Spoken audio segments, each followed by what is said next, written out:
Boys and girls, welcome back to the Commercial Real Estate Starting from Scratch podcast with me, your host, John Kleisch, on episode number 37. Let me check that. I feel like we did 37 already. We did not. Welcome to episode 37. If this is your first time tuning in, greatly appreciate you listening. I'd like to know how you landed on this podcast, how you heard about us.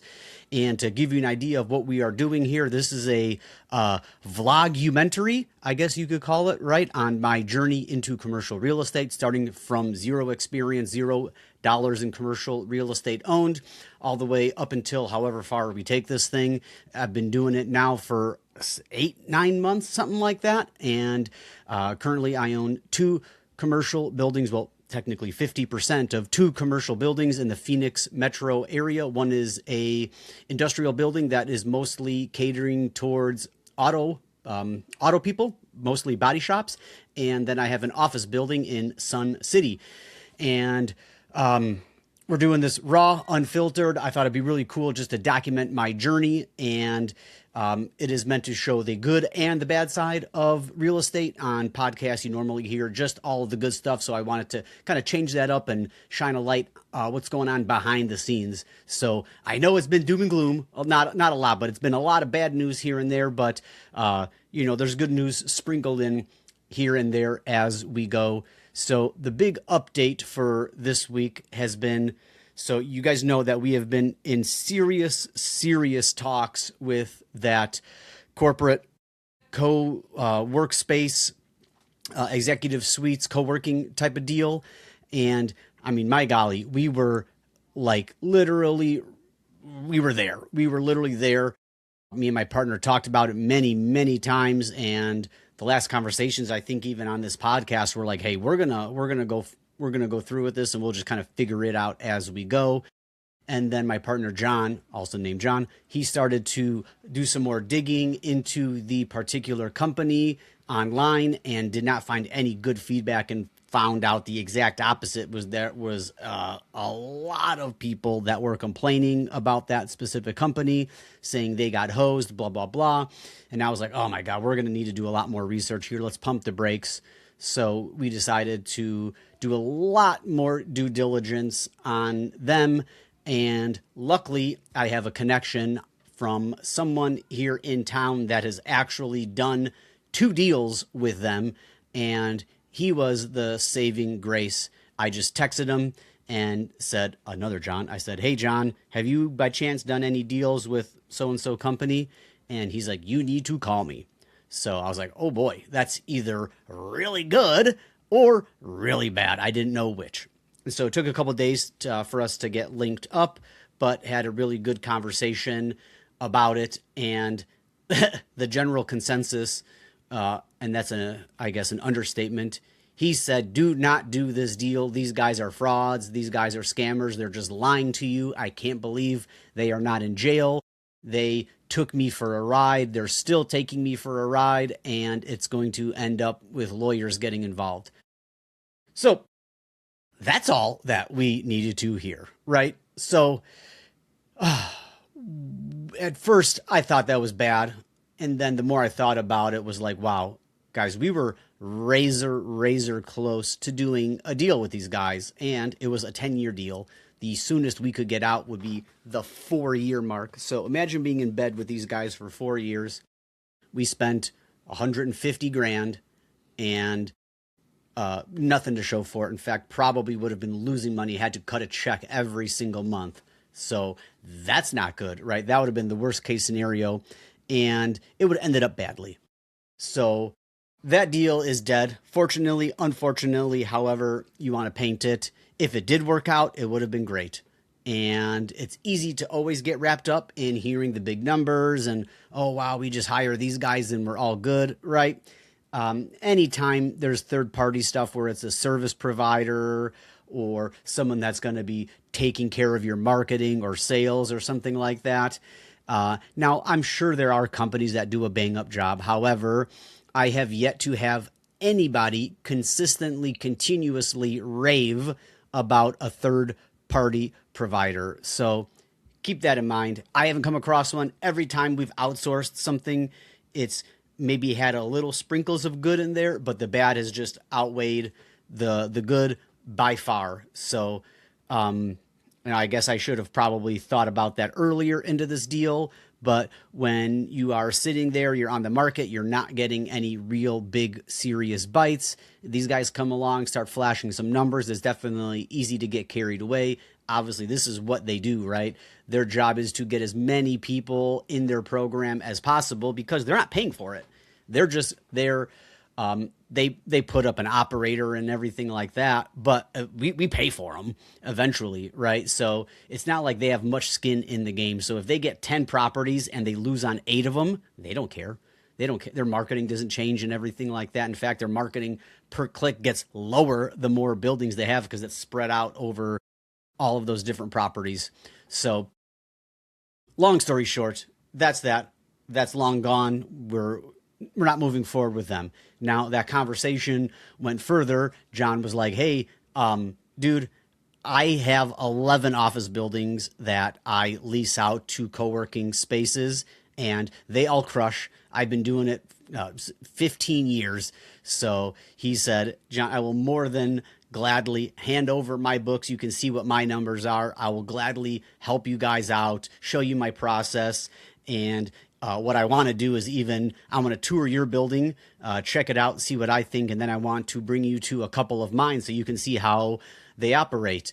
And that's great because I feel that as it sits right now, the co-working space seems to be the golden ticket for office, and office has obviously taken a hit over the last 5 years since COVID.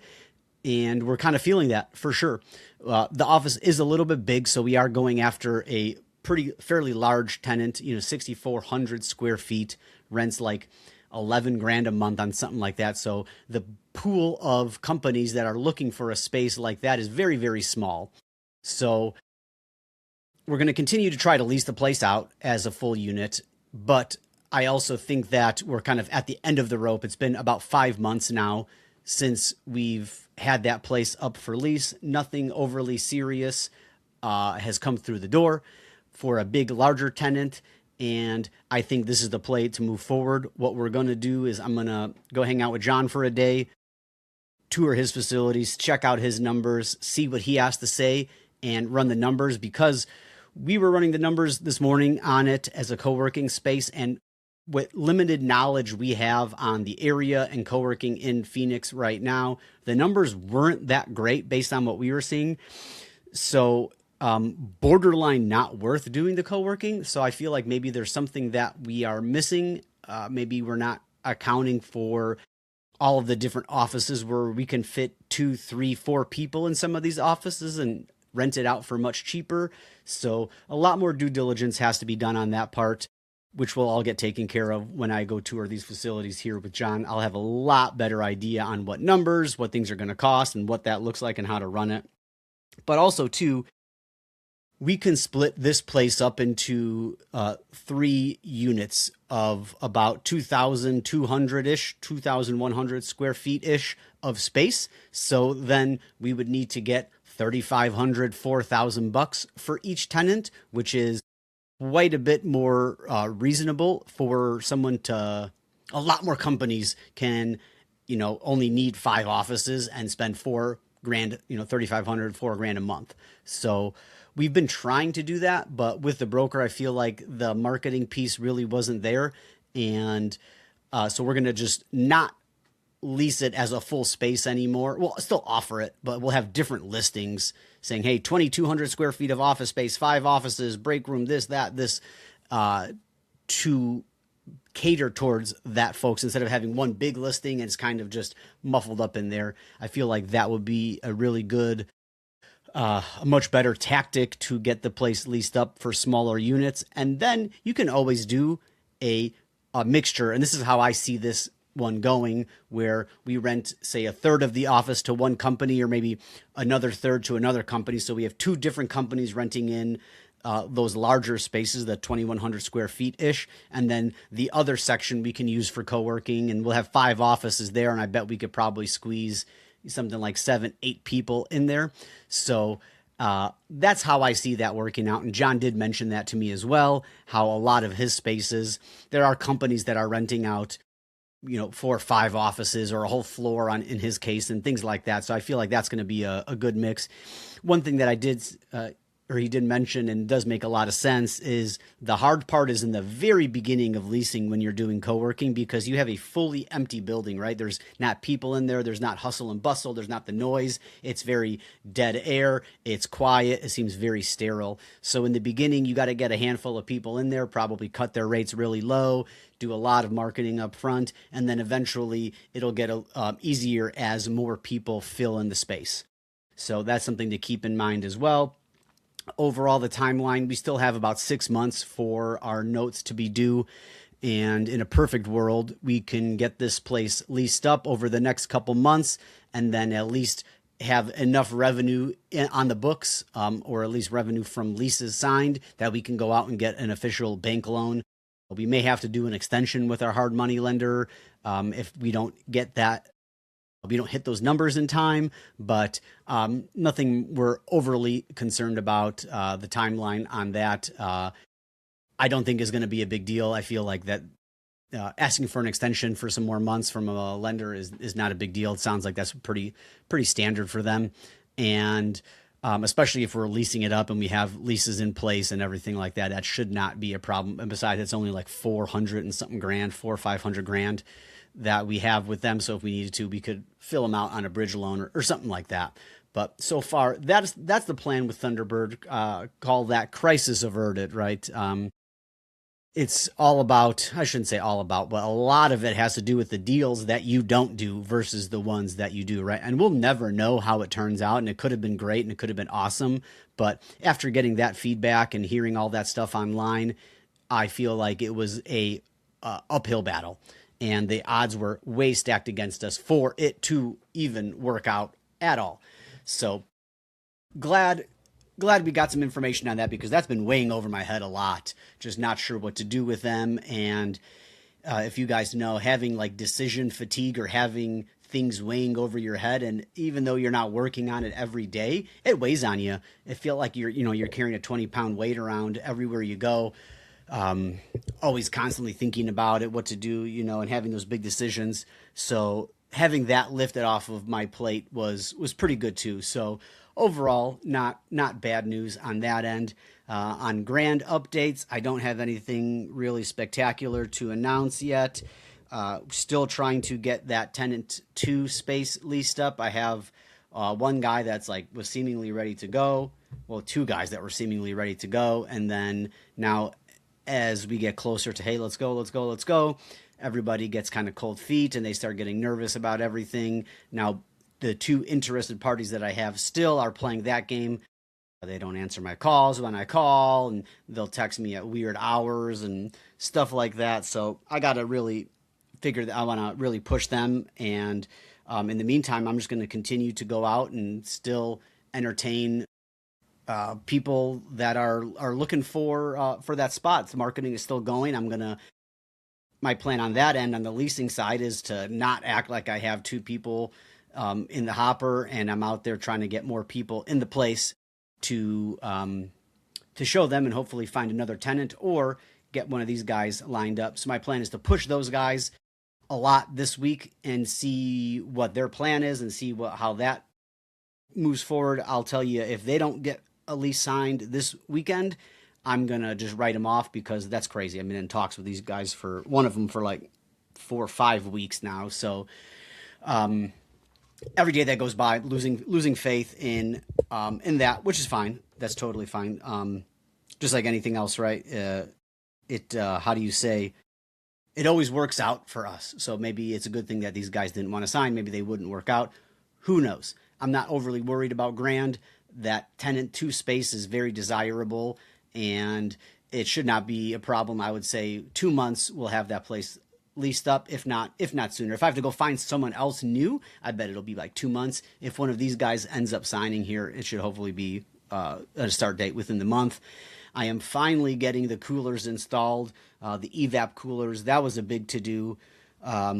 I don't even know if it's worthwhile talking about it, but basically we put on a new roof, we sprayed foam and then put a layer on top of that. So the roof got raised up like a couple inches. There was existing ducting that was in place, so nothing was going to fit. We had to come up with a new install plan, new brackets and new elbows and stuff like that to go into the roof. The water lines that were there were very bad. The roofer just cut them and removed them because they were so bad. I don't know if that's the case or not, or if he just cut them because he just cut them and didn't want to work around them. I don't know, but either way, it's only like $1,000 to run new water lines. So I guess getting brand new water lines up there, not a bad thing overall. So those were supposed to get done 2 weeks ago, but with all the backups and everything like that, we finally figured out everything that we need. We came up with a good plan. The crane is ordered for Friday for the install, so everything is finally rocking and rolling, which is good because my tenant from tenant 2 is moving to tenant 1, and he's not moving in until those coolers are installed. We signed a lease for June 1st, which I think is Monday. Let's see, which is Monday. So now, perfect timing. We're literally right on the wire for that install, which is good because I want to just be done, get him into the tenant 1 spot. He's out of tenant 2. That way, we can at least breathe easy, and we're going to get a little bit more rent from tenant 1. So that's a good thing. Hopefully, fingers crossed, they don't run into any snags and they can get it all finished. That way, Josh can move in. Tenant 1 lease starts, and then we're off to a good June there. So what else do we have going on here? My partner John has been really hunting down capital partners because that's a big thing that we are missing in this game, are capital partners. So he's been working really hard on finding more partners, and in fact, he has found a couple people that are just capital raisers, which is a really cool job if you can do that. So what they do is they just raise capital. So their job is to meet people, operators like us, that have deals and need capital. And then the other part of their job is they go out and find people that want to invest in real estate. And they are like basically a capital raising broker. Really cool job. Maybe something I'd be interested in as we progress here, as my Rolodex gets bigger and bigger, and I talk to more people that want to invest hundreds of thousands, if not millions of dollars into real estate. But so the deal with that is they become a small like GP of the deal, and they bring in the capital, and then their reward is they get a cut of the deal. I don't think they get a fee. I think it's all depends on the per deal basis, but basically they will get into our deal at no expense to them, and they get that because they are bringing the money. So John's been talking to a handful of guys on that end, finding out what they do, how they do it, what they like, what they don't like, and everything like that. So it may be time to go out and start looking for some more opportunities. There have also been some people in our network that have seen what John and I have been doing, and they've been reaching out and wanting to invest in deals too. And the good thing is that the deals that we have right now are just too small for them. They want to put in a minimum of 500 grand into a deal. So the problem is that won't fit our current deals. But the good thing is that there are plenty of other deals out there that we could operate on that are in that $2 million range, and they are itching to get into deals too. But am I itching to get into a deal? Not really. 2 reasons. We have 2 assets that are not stabilized yet, and that's nerve-wracking. And also just my time in general, right? Like my time has been so consumed with these 2 buildings, and it comes and goes. It comes in waves, but it's hard to want to go take on another project right now when A, I am so stretched thin, and B, we're not stabilized yet. So am I totally against going out and finding another building? No. Is it something I'm like dying to do? No, definitely not. But in the near future here, things can change in a heartbeat, right? Tenant 2 could sign a lease, then Grand is done. We could get maybe a small a third of the lease done on Thunderbird, and then I could lease out a couple different co-working spaces, and then boom, that's not done, but it's a lot of that work has been done. The stabilization of those assets will be almost complete, and that way my brain is going to be free to go out and get more deals. So I'd like something else to happen is moving these assets forward as far as getting stabilized first. However, if John calls me and says, "Hey, I got guys that are ready to go right now," I mean, hard not to say yes to that. And the good thing is that the main problem with commercial real estate is A, you need a lot of money, and then B, it's slow, and then C, you don't make money right away. However, if we can structure it to where we can collect some kind of fee, some acquisition fee or something up front, and get 30, 40, 50 grand each, that would solve a lot of problems. Then I would be very, very interested in going out and getting some buildings, because that would put money in my pocket. It would free up some more time that, a lot of my time now is also working on active income, right? Having these buildings is great, but as you know, I have not made a dollar. In fact, all I'm doing is spending money, losing money every single month. So I need to make active money to live off of.